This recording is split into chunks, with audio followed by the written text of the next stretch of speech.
नमस्कार, न्यूज 24 के खास कार्यक्रम आमने सामने में आपका स्वागत है। आज मेरे साथ है महाराष्ट्र के मुख्यमंत्री देवेंद्र फडणवीस। एक साल पहले देवेंद्र फडणवीस महाराष्ट्र की उन्होंने बागडोर संभाली थी। बीजेपी यहां पर धमक के साथ आई थी और कहा था कि एक नए युग की शुरुआत हुई है। एक साल में क्या कुछ बदला? तमाम चुनौतियां हैं देवेंद्र फडणवीस की। सारी चुनौतियों पर बातचीत करने के लिए मेरे साथ है चीफ मिनिस्टर देवेंद्र फडणवीस जी। आपका बहुत बहुत थैंक यू। नमस्कार। पहले तो आपको एक साल होने की बधाई। कहा जाता है कि आपको संगीत से ना बहुत लगाव है। आपके और शिवसेना के रिश्तों को आज किस गाने से बांधा जाए? ये दोस्ती हम नहीं तोड़ेंगे, ये कहना चाहिए। ये तो आपकी तरफ से कहा जा रहा है, आपके दोस्त नहीं, हमारे दोस्त भी कह रहे हैं। आपने शायद उद्धव जी का भाषण सुना नहीं। उन्होंने बड़े स्पष्ट शब्दों में ये कहा कि मुझे इसी सरकार में रहना है, इनके साथ ही काम करना है और मुझे सरकार तोड़ने में कोई इंटरेस्ट नहीं है। ये आप कह रहे हैं कि हम दोस्ती नहीं तोड़ेंगे, पर वो तो तोड़ने के लिए तैयार हैं, या क्या कहें कि वो आपका बार बार सिर्फ कान है बैठना चाह रहे हैं? देखिए, उनकी पार्टी में कुछ बड़बोले लोग हैं और उन बड़बोले लोगों की बात का हम न तो जवाब देते हैं न उसको दिल पर लेते हैं। उस पार्टी में अधिकार एक व्यक्ति को है और उसका नाम है श्री उद्धव ठाकरे जी। अगर उद्धव ठाकरे जी कोई बात कहते हैं तो हम उसका जवाब देते हैं या उसके ऊपर विमर्श करते हैं या उसके ऊपर विचार करते हैं। बाकी बड़बोले रोज कुछ न कुछ बोलते रहते हैं, उसके ऊपर क्यों हम बोले? कोई आवश्यकता नहीं है। लेकिन दशहरा की रैली में तो उद्धव ठाकरे जी ने बोला, जो कुछ बोला उद्धव ठाकरे ने बोला। उन्होंने ये कहा कि मुझे इस रिलेशनशिप में रहना है। हमारी बांधिलकी जो है वो जनता के साथ है और इसलिए जनता की बातें हम उठाएंगे, लेकिन हम सरकार तोड़ रहे हैं, ये बात बिल्कुल गलत है, ये उन्होंने कहा। अच्छा, आप अब इस रिश्ते को कैसे देख रहे हो? देखिए, हमारा रिश्ता 25 सालों से ऐसा ही है, आगे भी ऐसा ही रहेगा। हम दो अलग अलग पार्टियां हैं, साथ में काम कर रहे हैं। कुछ विषयों पर हमारा मतभेद होगा, उसको पाटेंगे। चूंकि कोएलिशन है, महाराष्ट्र की जनता ने इसी प्रकार का मैंडेट दिया है। देखिए, महाराष्ट्र का मैंडेट ये कांग्रेस और एनसीपी के खिलाफ है और अगर हमको पूरा मैंडेट मिलता और 20 सीटें हमको मिलती तो हम केवल हमारा एजेंडा होता। अब जब हमने उनको साथ में लिया है तो ये कोएलिशन की गवर्नमेंट है, तो कोएलिशन का एजेंडा चलेगा। तो आप ये मान के चलते हैं कि आप और शिवसेना 5 साल तक साथ रहेंगे? मुझे बिल्कुल लगता है, कोई उसमें मुझे कोई भी प्रॉब्लम नहीं दिखता। तो शिवसेना इस तरीके की जब हरकतें करता है कि उसके लोग आकर के कसूरी की किताब के समय में स्याही पोतते हैं या उनके लोग बीसीसीआई के ऑफिस में जाते हैं और वहां पर हंगामा करते हैं, या जिस तरीके से बोलते हैं उनके लोग, ऐसा तो है नहीं कि उनके लोग बड़बोले लोग जिन्हें आप कह रहे हैं वो बिना कंसेंट के, बिना लीडरशिप के कंसेंट के बोल रहे होंगे? कुछ तो लीडरशिप की कंसेंट तो होगी ना, वो तो आपको भी पता है, हमें भी पता है। ये सारी चीजें जो है, इसमें एक बात आप ध्यान में रखिए, भावना सबकी वही है, पाकिस्तान के खिलाफ ही है। उनका एक्सप्रेशन करने का जो तरीका है वो तरीका अलग है, जिसको हमने मान्यता नहीं दी। और हम सरकार करके, हमारी तो ये मजबूरी है सरकार के तौर पर, अगर कसूरी जी हमको पसंद आए या नहीं आए, ये हमारे लिए कोई चॉइस नहीं है। अगर मुंबई में पाकिस्तानी राजनयिक पासपोर्ट के ऊपर वैलिड वीजा लेकर आता है और यहां पर उनके ऊपर अगर हमला होता है तो उसमें हमारी साख नहीं खत्म होती, भारत की साख खत्म होती है। एग्जैक्टली। तो आपके सहयोगी जब भारत की साख पर बट्टा लगा रहे हैं, जिस तरीके बट्टा कहाँ लगा? हमने तो अब कुछ करने ही नहीं दिया। हमने कार्यक्रम वहां पर हुआ और कार्यक्रम करके वो चले गए। सुधींद्र कुलकर्णी के चेहरे पर स्याही पोतना, देखिए, उसकी सबने भर्त्सना की है, लेकिन सुधींद्र कुलकर्णी कोई पाकिस्तानी राजनयिक नहीं है। तो इसलिए वो जस्टिफाइड है? नहीं, मैंने कार्रवाई की, उनको मैंने अरेस्ट किया। जो कानूनी कार्रवाई करनी चाहिए वो कानूनी कार्रवाई हुई। तो सवाल मेरे तरफ सवाल ही नहीं है। जिनको सवाल पूछना आप उनको पूछते नहीं हो, मुझे पूछते हो। अच्छा, एक बात बताइए कि मुंबई शहर जो है ये कॉस्मोपॉलिटन सिटी रही है हमेशा से, और भारत की ये फाइनेंशियल कैपिटल रही है। यहाँ पर जब इस तरीके की वारदात होती है तो इमेज क्या जाती है? आप यहाँ के मुखिया हैं। देखिए, मैंने तो पहले ही कहा कि इस प्रकार की इमेज नहीं जानी चाहिए। इसमें भी ये सबको ध्यान में आया है कि दबने वाली सरकार नहीं है। जो इसका कर्तव्य है, जो इसका राजधर्म है, ये सरकार करती है। आज ही गुलजार साहब का बयान आया है कि इस तरीके का इनटॉलरेंस इस देश में पहले नहीं देखा गया है। लोग यहाँ आपके नाम के साथ आपका पहले धर्म पूछते हैं। इस तरीके का इनटॉलरेंस जो पाकिस्तानी कलाकार यहाँ आ रहे हैं और उनको परफॉर्म करने से रोका जा रहा है, उनके खिलाफ नारेबाजी हो रही है, रोका जा रहा है, इसको आप क्या कहते हैं? आप इसको जस्टिफाई करेंगे उनके काम न करने का? देखिए, पहली बात तो यह कि गुलजार साहब ने क्या कहा है मुझे पता नहीं, पर मैं बहुत साफ शब्दों में कहता हूं, भारत में इनटॉलरेंस नहीं है। भारत की इमेज को बिगाड़ने का यह प्रयास हो रहा है और भारत में सहिष्णुता है, इसलिए भारत जीवित है। और इसलिए मैं बहुत स्पष्ट शब्दों में कहता हूं, गुलजार साहब की बात नहीं कर रहा हूं, पर देश के अंदर कुछ लोग जानबूझकर ये माहौल पैदा करने की कोशिश कर रहे हैं, क्या इनटॉलरेंस है, वो देश का नुकसान कर रहे हैं। इस देश में इनटॉलरेंस हो नहीं सकता, क्योंकि इस देश की संस्कृति में, इस देश की रगों में इनटॉलरेंस नहीं, सहिष्णुता है। एग्जैक्टली। लेकिन अगर पाकिस्तानी कलाकार पर अटैक होता है तो उसे आप क्या मानेंगे? उसे सहिष्णुता तो नहीं मानेंगे ना। जैसे गुलाम अली जी का प्रोग्राम यहाँ होना था, उसे रोक दिया गया। अगर सरकार चाहती तो गुलाम अली का प्रोग्राम ताल ठोक के करा सकती थी। देखिए, हम तो ताल ठोक के खड़े थे, जो ऑर्गेनाइजर्स थे वो भाग गए।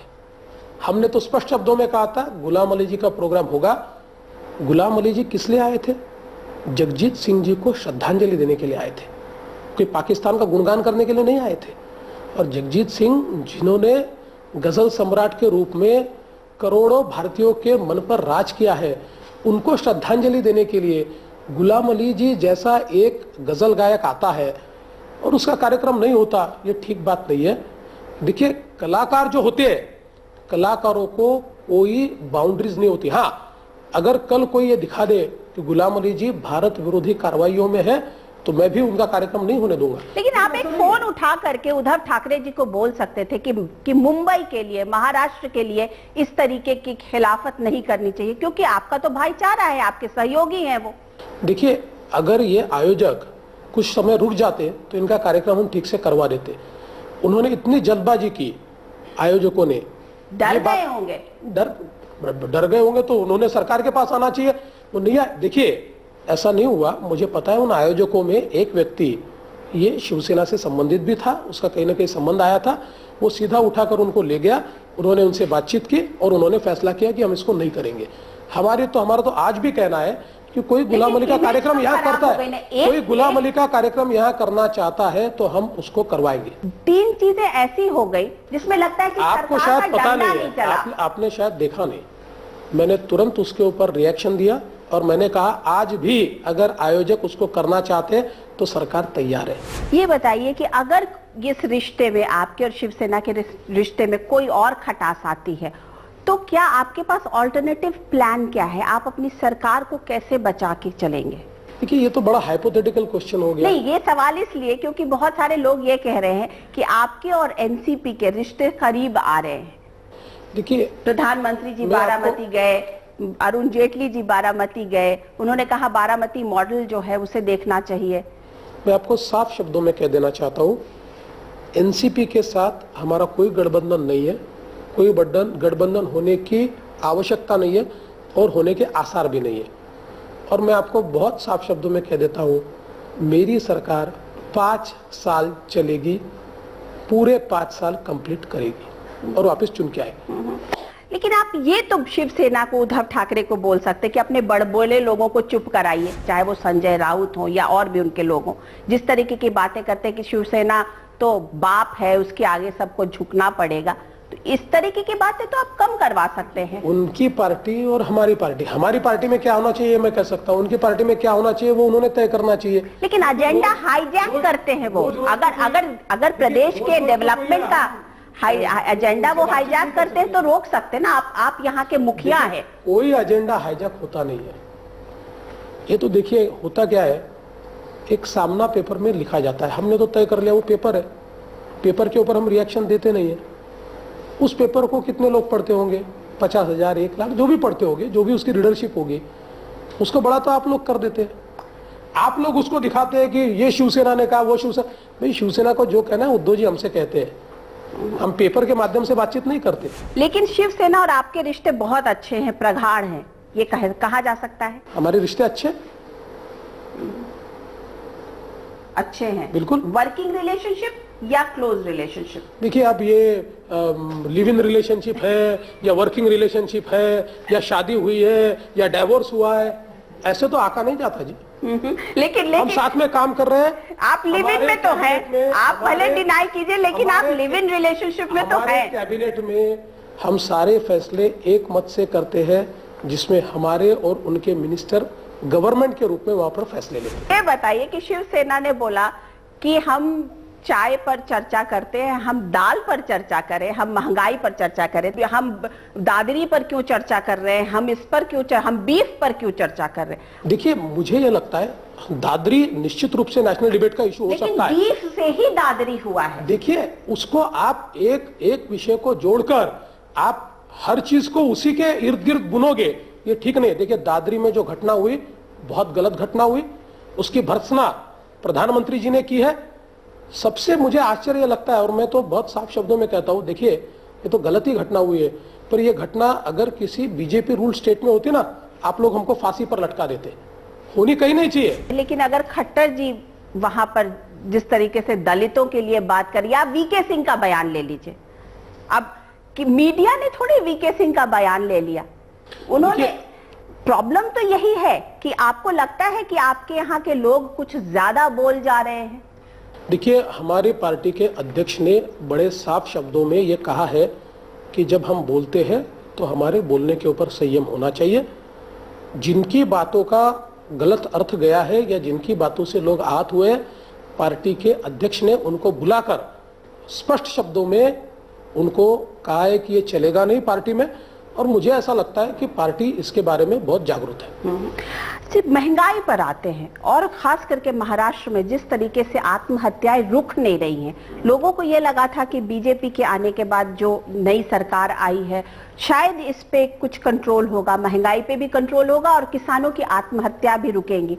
उन पर कुछ कंट्रोल हो पाया क्या? जब दाल जो है वो 200 रुपए किलो बिके तो कहीं तो प्रॉब्लम है। दाल के भाव क्यों बढ़े, ये भी हमने समझ लेना चाहिए कि हमारे देश में 50 लाख मीट्रिक टन दाल हम इंपोर्ट करते हैं, हमको टोटल 250 लाख मीट्रिक टन दाल लगती है, तो 200 लाख मीट्रिक टन हमारे यहाँ तैयार होती है।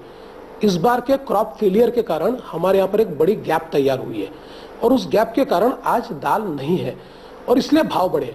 अब केंद्र सरकार, राज्य सरकार मिलकर इसके ऊपर उपाय कर रहे हैं। हमने तो महाराष्ट्र में बड़े पैमाने पर उसमें जो होर्डर्स है उनके ऊपर रेड भी किया हुआ है, लेकिन ये बात भी आपने ध्यान में रखनी चाहिए कि दाल की कमी है। आपने रेड की और दाल को पकड़ा और जब्त किया। अरुण जेटली जी ने वहां पर कहा कि ये हम लोगों ने 33,000 टन जो है दाल पकड़ी है रेड के थ्रू, और उसमें से 23,000 महाराष्ट्र में है। अब ये बताइए, कहा यह जा रहा है कि वो दालें जो हैं वो मार्केट में आएंगी।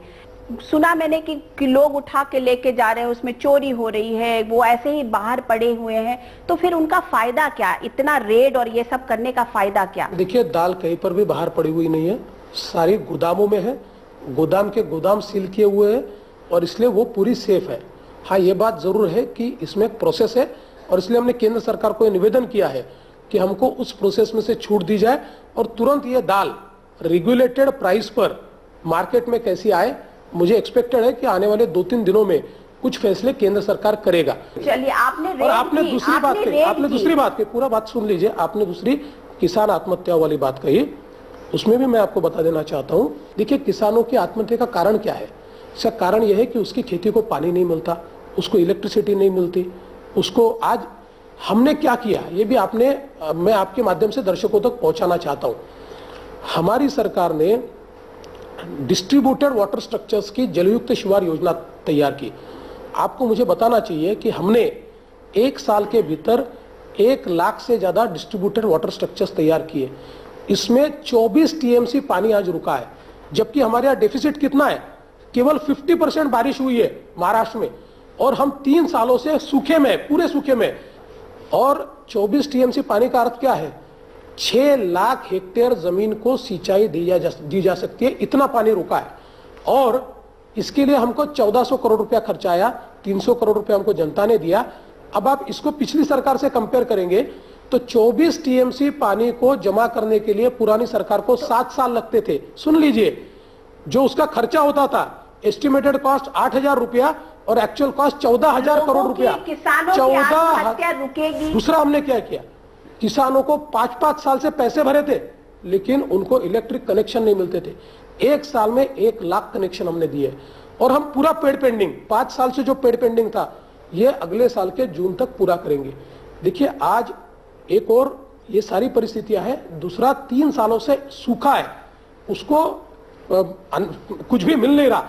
हमने दूसरी स्कीम क्या शुरू की, देखिए आज किसान जो 82% किसान है मोनोक्रॉप पर है क्योंकि उसको सिंचाई नहीं है और वो कैश क्रॉप लेता है, उसका सिंगल क्रॉप जिस समय खत्म हो जाता है उसको खाने को भी नहीं होता। 68 लाख किसानों के परिवारों को हमने फूड सिक्योरिटी में लाया, 3 रुपए किलो चावल और 2 रुपए किलो गेहूं हम उसको दे रहे हैं। देखिए ये एक लंबी समस्या है, मैं निश्चित रूप से कहता हूं आने वाले 3-4 वर्षों में ये आपको धीरे धीरे खत्म होती दिखाई तो क्या आप इस प्रोग्राम के माध्यम से किसानों को, महाराष्ट्र के किसानों को प्रॉमिस करते हैं कि ये जो सारी स्कीम्स आपने चलाई हैं उसके कारण उनकी आत्महत्याएं रुकेंगी और उनकी जो उनकी प्रॉब्लम्स है, जो खाने की उनको कमी हो रही है, वो सब खत्म होंगी?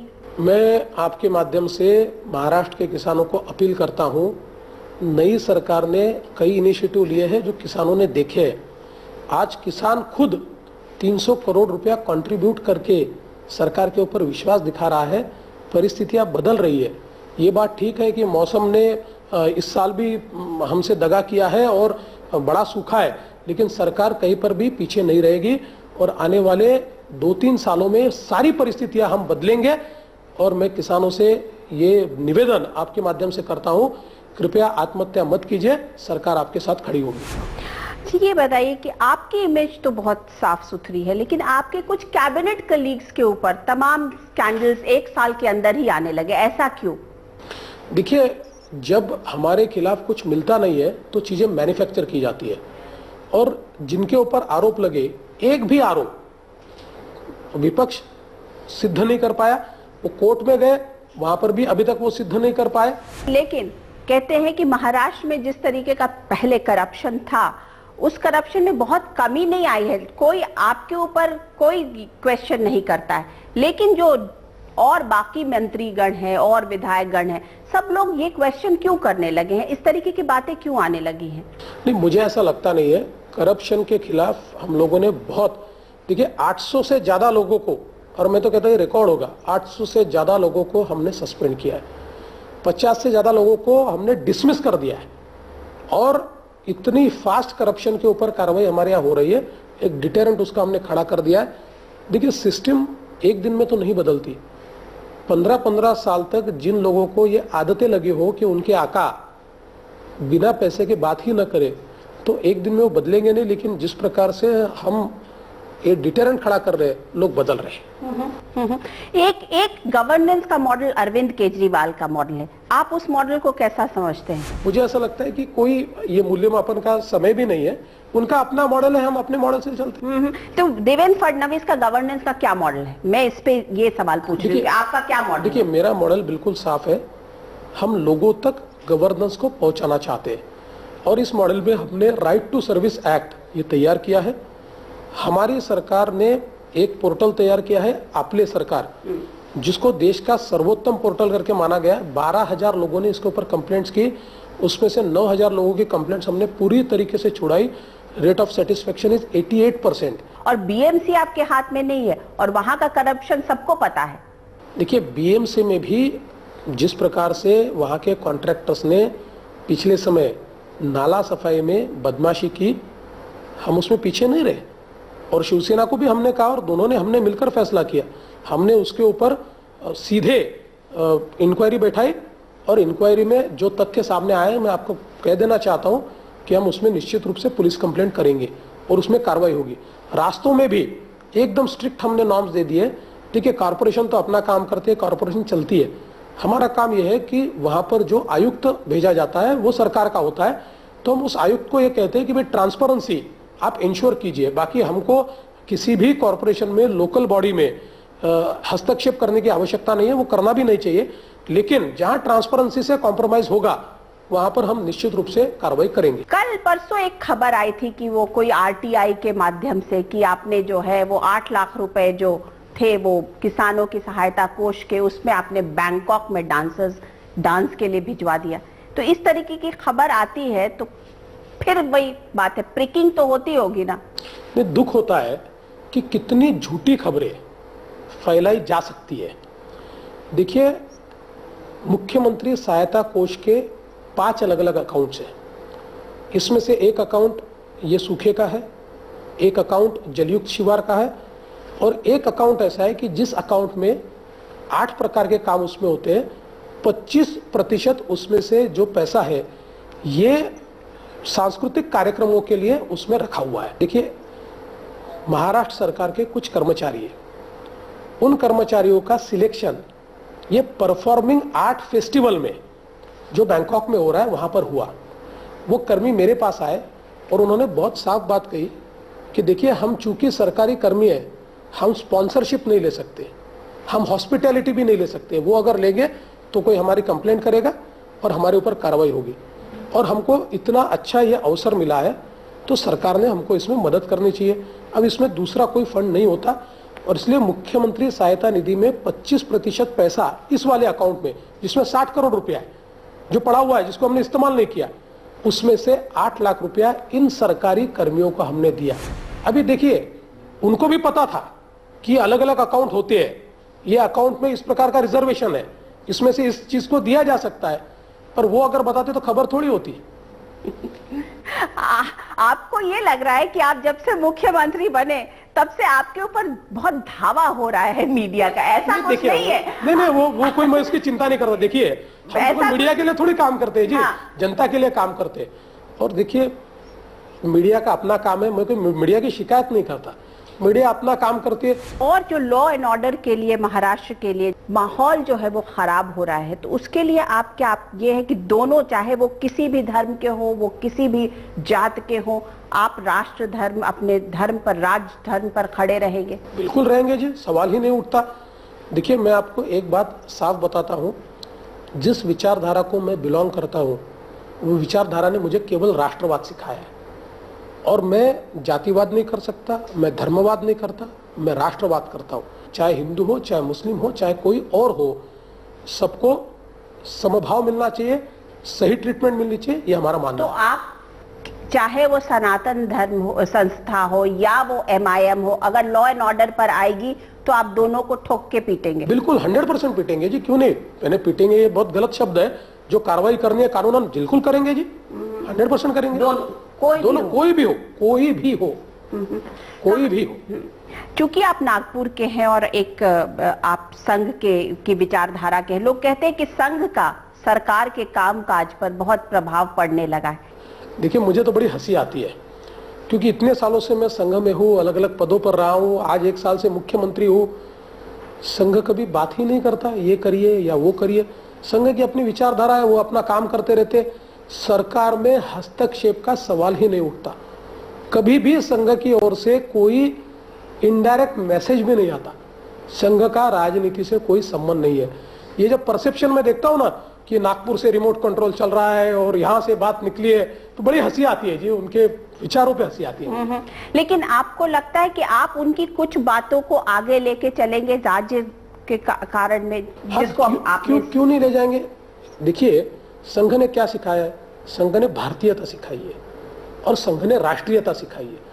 और मैं ऐसा मानता हूं कि जहां भारतीयता और राष्ट्रीयता है वहीं पर विकास है, वहीं पर हम देश को आगे ले जा सकते हैं, वहीं पर हम ठीक काम कर सकते हैं।